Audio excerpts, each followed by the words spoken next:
Today's video, we're going to look at starting the cross strings using the ProStringer system. This is the X2 mounting system. It works with all mounting systems, and I have the ProStringer Cybex here that we are using. This starting method works with all of our systems. So what I am recommending is that we count 3 cross strings and we start our weaving at the 3rd cross string. We're going to weave these in without pulling any tension. So you can see I pulled this through. That's string number 3. Number 2, I'm putting it in. And I'm doing this because the length of string that I have to weave this way becomes a little bit less. There's a less that's being pulled through, less chance for notching, less chance for burning. And we're just installing the top 3 real quickly here. And now they are all in place. This one's having a little bit of a blocked hole, so I'm going to have to push it through. And there we go.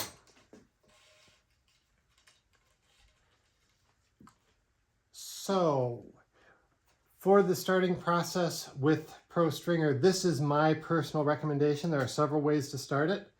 I am going to go ahead and I am going to put a starting knot in. I'm going to use a bulky starting knot.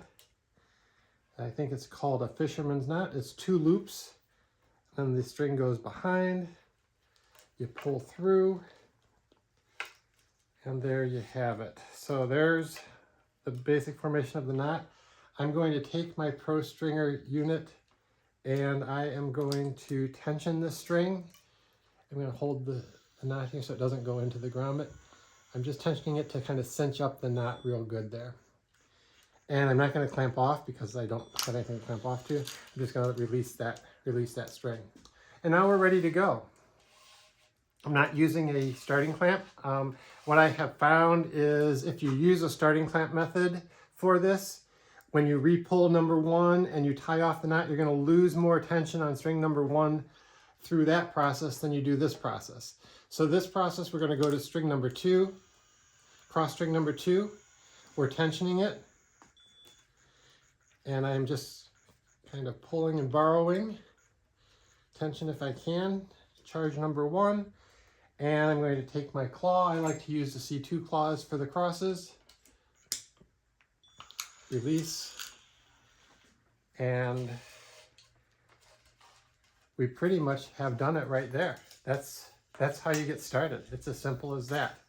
And I promise, I've tested and I've measured the amount of tension lost by double pulling is less using this method than if you use a starting clamp and re-pull string number 1. And this is the best way, in my opinion, to start your crosses using the ProStringer system. I'm just going to go ahead and tension this guy off. When strings tension, I'll mention this also.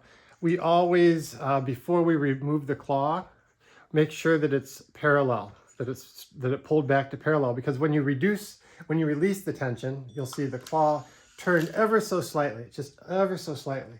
So I'm going to go ahead and pull the tension, and see it did return back. I'm just making sure that it's parallel, releasing. I'm going to go ahead, I'm going to clamp it off, I'm going to release my tension.